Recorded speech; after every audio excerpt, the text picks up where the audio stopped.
આપણી સંકલ્પ ન્યૂઝ ચેનલને સબસ્ક્રાઇબ અને લાઇક કરો, બેલ આઇકન દબાવો જેથી આવનાર ન્યૂઝ અપડેટ્સની નોટિફિકેશન આપના મોબાઈલ પર સૌથી પહેલા પહોંચે. Like, subscribe and share the video. નમસ્કાર દર્શક મિત્રો, હું છું પૂજા ટંડેલ. સંકલ્પ ન્યૂઝમાં આપનું સ્વાગત છે. સમાચારની શરૂઆત કરતા પહેલા એક નજર આજના મુખ્ય સમાચાર ઉપર.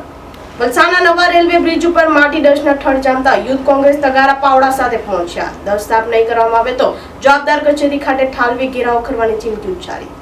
વલસાડના નવા રેલવે ઓવરબ્રિજ ઉપર માટી અને ડસ્ટના ઠળ જમા થવાને કારણે વાહન ચાલકોને પડતી મુશ્કેલીઓ સામે યુથ કોંગ્રેસે વિરોધ પ્રદર્શન કર્યું હતું.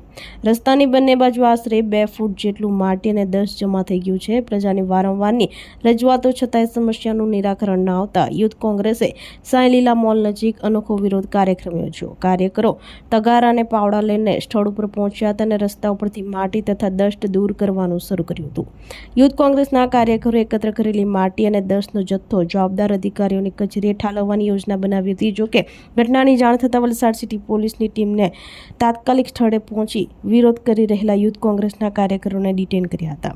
ડિટેન કરાયા બાદ યુથ કોંગ્રેસના કાર્યકરો ચીમકી ઉચ્ચારી હતી કે જો રસ્તા ઉપરનો કચરો અને ડસ્ટ સાફ નહીં કરવામાં આવે તો યુથ કોંગ્રેસ દ્વારા સમગ્ર કચરો જવાબદાર કચેરી ખાતે ઠાલવી કચેરીઓનો ઘેરાવ કરવામાં આવશે. આ વિરોધ પ્રદર્શનમાં યુથ કોંગ્રેસના જિલ્લા પ્રમુખ, વિધાનસભા પ્રમુખ તેમજ મોટી સંખ્યામાં કાર્યકરો ઉપસ્થિત રહ્યા હતા. નવા ઓવરબ્રિજ ઉપર જમા થયેલા માટી અને ડસ્ટના મુદ્દે હવે તંત્ર કેટલા સમયમાં કાર્યવાહી કરે છે તેના ઉપર સ્થાનિકોની નજર રહેલી છે.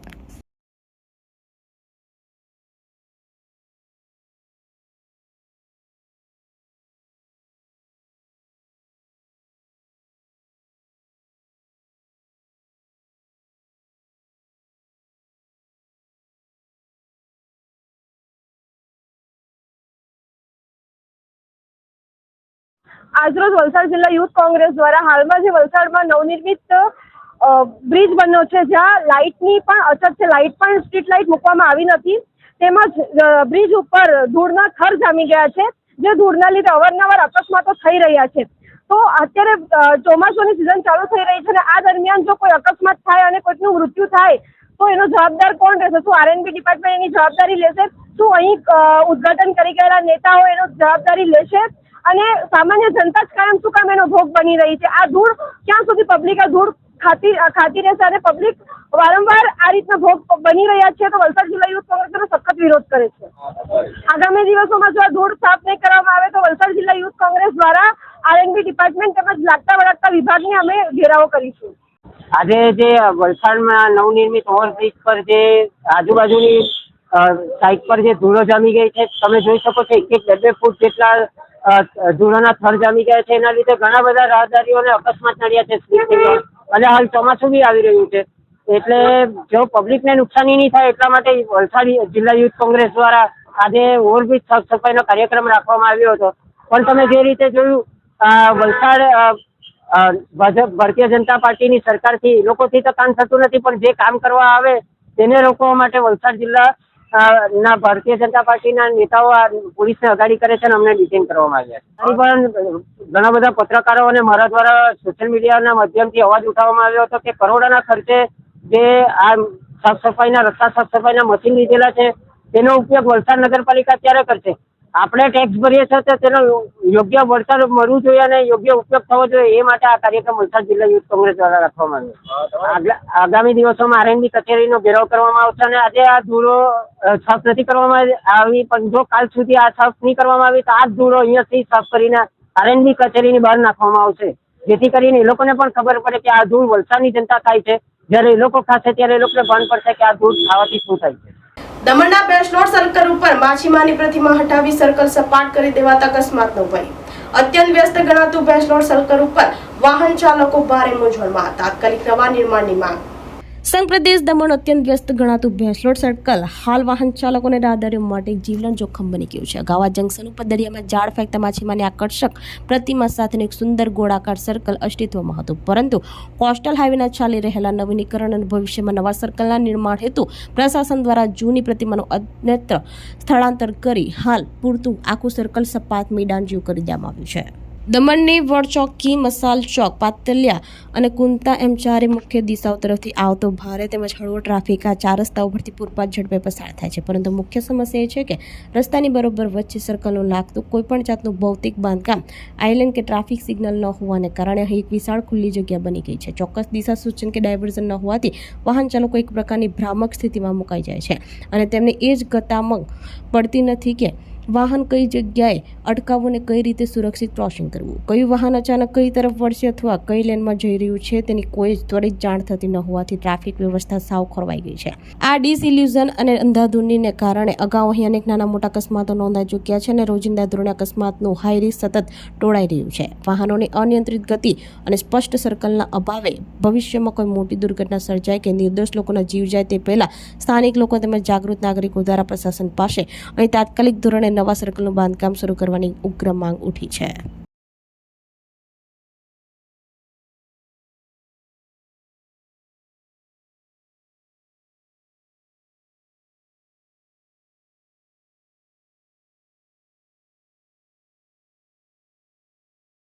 ઉમરગામ ટાઉનથી સ્ટેશન સહિતના એસટી રૂટ બંધ થયા બાદ ફરી શરૂ થતા સ્થાનિકોને રાહત.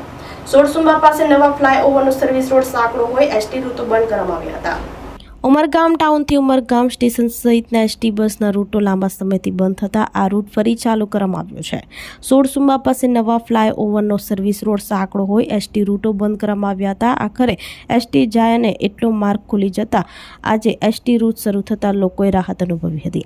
આ રૂટનો ફાયદો કામદારો, શાળાના બાળકો અને અન્ય લોકોને થઈ શકશે. સ્થાનિક આગેવાનોએ આ મહત્વના રૂટ શરૂ થતાં હાડતોડા કરી મીઠાઈ વેચી બસનો સફર શરૂ કર્યો હતો.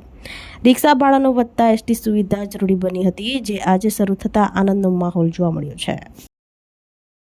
સુવિધા ચાલુ થઈ છે આમ જનતા માટે અને જ્યાં પણ હાથ બતાવશો ત્યાં બસ ઊભી રહેશે અને વધુમાં વધુ લોકો આનો લાભ લે એવી અપેક્ષા છે. યુદ્ધના ધોરણે જે પેટ્રોલ ડીઝલના ભાવ વધ્યા અને જે સમસ્યા ઊભી થઈ એના માટે જે રિક્ષાઓના ભાડા જે 30 રૂપિયા કરી દીધા ઉમરગામ ટાઉનના, તો જે ગરીબ પ્રજા છે, જનતા છે, એને બહુ તકલીફ છે.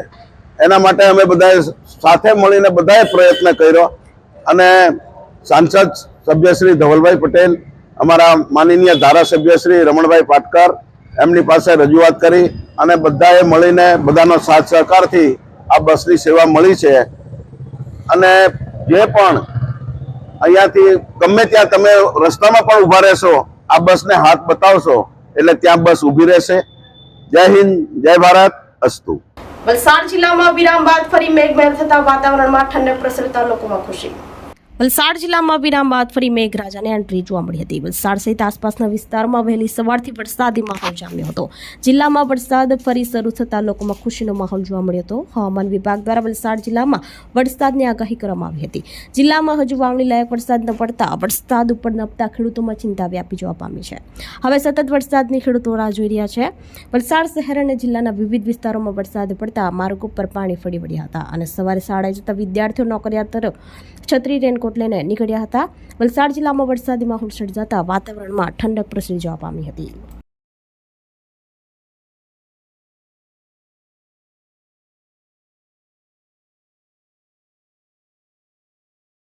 પાર્ટી વરિષ્ઠ નાગરિક મંડળની માસિક સાધારણ સભા યોજાઈ.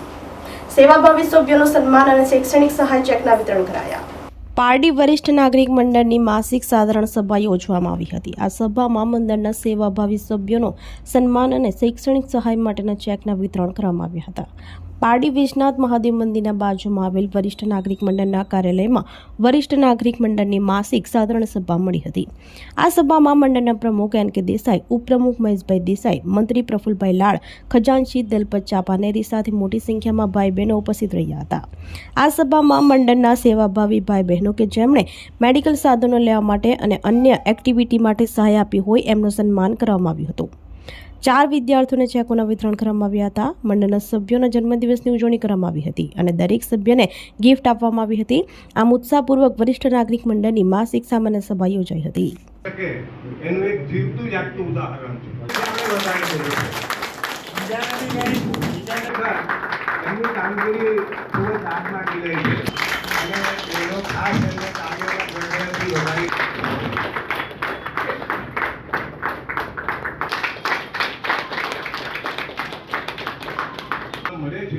કે જેમના મા બાપ બી નથી તેમનો દીક્ષા છે. હવે એકચ્યુઅલી આ પ્રમાણે આપણે અગાઉ આ કામ કરેલ છે. સન્માન કરેલ છે તો આપણી સંતોષ આ રીતે ભરવે એ આપણે બધા દૂર થતા રહે એવી અપેક્ષા.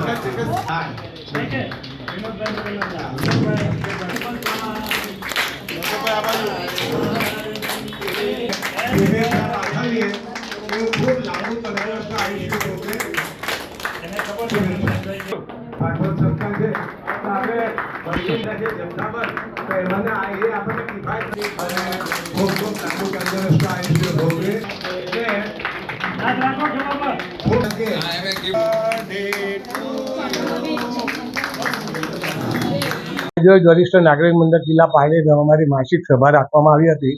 આ સભાની અંદર જે વિશિષ્ટ કામગીરી કરવા બદલ અમે સૌ સભ્યોનું સન્માન કર્યું છે, પુષ્પગુચ્છથી, અને અમારે એક સ્મૃતિ ભેટ આપી છે. આ ઉપરાંત અમે કે શૈક્ષણિક સહાય માટે 4 વિદ્યાર્થીઓને આપણે 2,500 રૂપિયાનું હવે દાન કર્યું છે, કે જે ગરીબ વિદ્યાર્થીઓ છે, જરૂરિયાતમંદ વિદ્યાર્થીઓ છે, એમને અમે દાન આપ્યું છે. આ સિવાય અમારી અંદર મંડળની અંદર જેઓ અમને મદદરૂપ થયા છે, જે સાધનો આપેલા છે, અમારા જે મેડિકલ સાધનો છે, એટલે કે અમારા હોસ્પિટલના બેડ છે, વોકર છે, વ્હીલચેર છે, તો જેમણે આપેલા છે બધા અમને દાનમાં જ મળેલું છે, અને એમનો આ તબક્કે અમે ખૂબ ખૂબ આભાર માન્યો, અને એ બદલ એમનો હું આ ફરીથી આભાર માનું છું. નાના પોંઢામાં આદિજાતિ મંત્રી નરેશ પટેલના હસ્તે નવનિર્મિત કન્યા છાત્રાલય અને પુનઃનિર્મિત શાળા પરિસરનું લોકાર્પણ.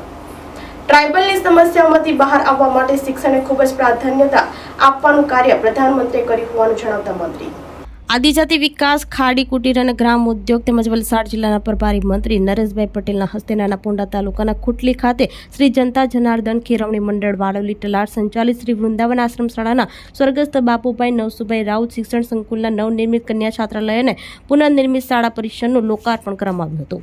મંત્રીએ નવનિર્મિત કન્યા છાત્રાલય અને પુનઃનિર્મિત શાળા પરિસરના લોકાર્પણ પ્રસંગે સૌને અભિનંદન પાઠવતા કહ્યું હતું કે આદિજાતિ મંત્રી સમગ્ર ગુજરાતમાં અનેક શાળાઓ છાત્રાલયોની મુલાકાત કરવાની થાય છે. છાત્રાલયો અને આશ્રમ શાળાઓની મુલાકાત દરમિયાન સંચાલકો ખૂબ હૃદયપૂર્વક કાર્યો કરે છે. એ પણ જોવા મળ્યું છે, એક માતા પોતાના બાળકને સંસ્થાના દરેક લોકોના ભરોસે આશ્રમ શાળામાં મૂકે છે. તેથી ટ્રસ્ટીઓ, શિક્ષકો અને સંચાલકોએ બાળકને ખૂબ જ સારી રીતે રાખવું જોઈએ. વધુમાં મંત્રીએ કહ્યું કે પાયામાં ગુણવત્તાવાળું શિક્ષણ મળશે તો દરેક વ્યક્તિ પોતાનું જીવન સારું બનાવી શકશે, તેમજ રાષ્ટ્રને પણ મહાન બનાવશે. આ વિચાર સાથે પ્રધાનમંત્રી અને તત્કાલીન મુખ્યમંત્રી નરેન્દ્રભાઈ મોદીએ શાળા પ્રવેશોત્સવની શરૂઆત કરી હતી. ટ્રાઇબલની સમસ્યાઓમાંથી બહાર આવવા માટે શિક્ષણને ખૂબ જ પ્રાધાન્યતા આપવાનું કાર્ય પ્રધાનમંત્રીએ કર્યું છે. સરકાર અનેક પ્રયાસોથી હવે શાળાઓમાં ડ્રોપ આઉટ રેશિયો માત્ર 1% રહ્યો છે, જેને 0% કરવા માટે મુખ્યમંત્રી ભૂપેન્દ્રભાઈ પટેલ અને નાયબ મુખ્યમંત્રી હર્ષ સંઘવી મહેનત કરી રહ્યા છે. આ લોકાર્પણ પ્રસંગે વિધાનસભા નાયબ દંડક વિજય પટેલ, કપરાડા ધારાસભ્ય જીતુભાઈ ચૌધરી, ધરમપુર ધારાસભ્ય અરવિંદભાઈ પટેલે પ્રાસંગિક ઉદબોધનો કર્યા હતા. કાર્યક્રમમાં તાલુકા પંચાયત પ્રમુખ મનીષાબેન પટેલ, જિલ્લા પંચાયત સભ્ય દક્ષાબેન ગાયકવાડ, સંસ્થાના પ્રમુખ માધુભાઈ રાવ, સંગઠન મહામંત્રી મહેન્દ્ર ચૌધરી, સરપંચ દિનેશ દળવી, સંસ્થાના સભ્યો, આગેવાનો, સંબંધિત અધિકારીઓ, શિક્ષકો, વાલીઓ અને શાળાના વિદ્યાર્થીઓ ઉપસ્થિત રહ્યા હતા. સ્વામી વિવેકાનંદજીએ એમ કહ્યું છે કે મનુષ્યમાં સંપૂર્ણતા ને બહાર લાવવા માટે ઉત્કૃષ્ટ પ્રક્રિયા નું કામ મોટા ભાગે શિક્ષકો કરે છે. પાયામાં જો એને શિક્ષણ ગુણવત્તા સાથે જો મળે તો દરેક વ્યક્તિ તે પોતાનું જીવન તો ધન્ય બનાવી શકે છે, પણ રાજ્ય અને આ રાષ્ટ્રને પણ ઉપયોગી બને છે. એટલા માટે શિક્ષણને ખૂબ પ્રાધાન્ય આપ્યું છે. આપણા દૂરદ્રષ્ટા યશસ્વી પ્રધાનમંત્રી આ રાજ્યની અંદર તત્કાલીન મુખ્યમંત્રી તરીકે હતા તે સમયે 2014ની અંદર કન્યા કેળવણી મહોત્સવ અને પ્રવેશ ઉત્સવ શા માટે લાવ્યા છે. તો આ તાજના સમાચારો, નવા સમાચારો સાથે કાલે ફરી મળીશું. નમસ્કાર. આપણી સંકલ્પ ન્યૂઝ ચેનલને સબસ્ક્રાઇબ અને લાઇક કરો, બેલ આઇકન દબાવો, જેથી આવનાર ન્યૂઝ અપડેટ્સની નોટિફિકેશન આપના મોબાઈલ પર સૌથી પહેલા પહોંચે. Like, subscribe and share the video.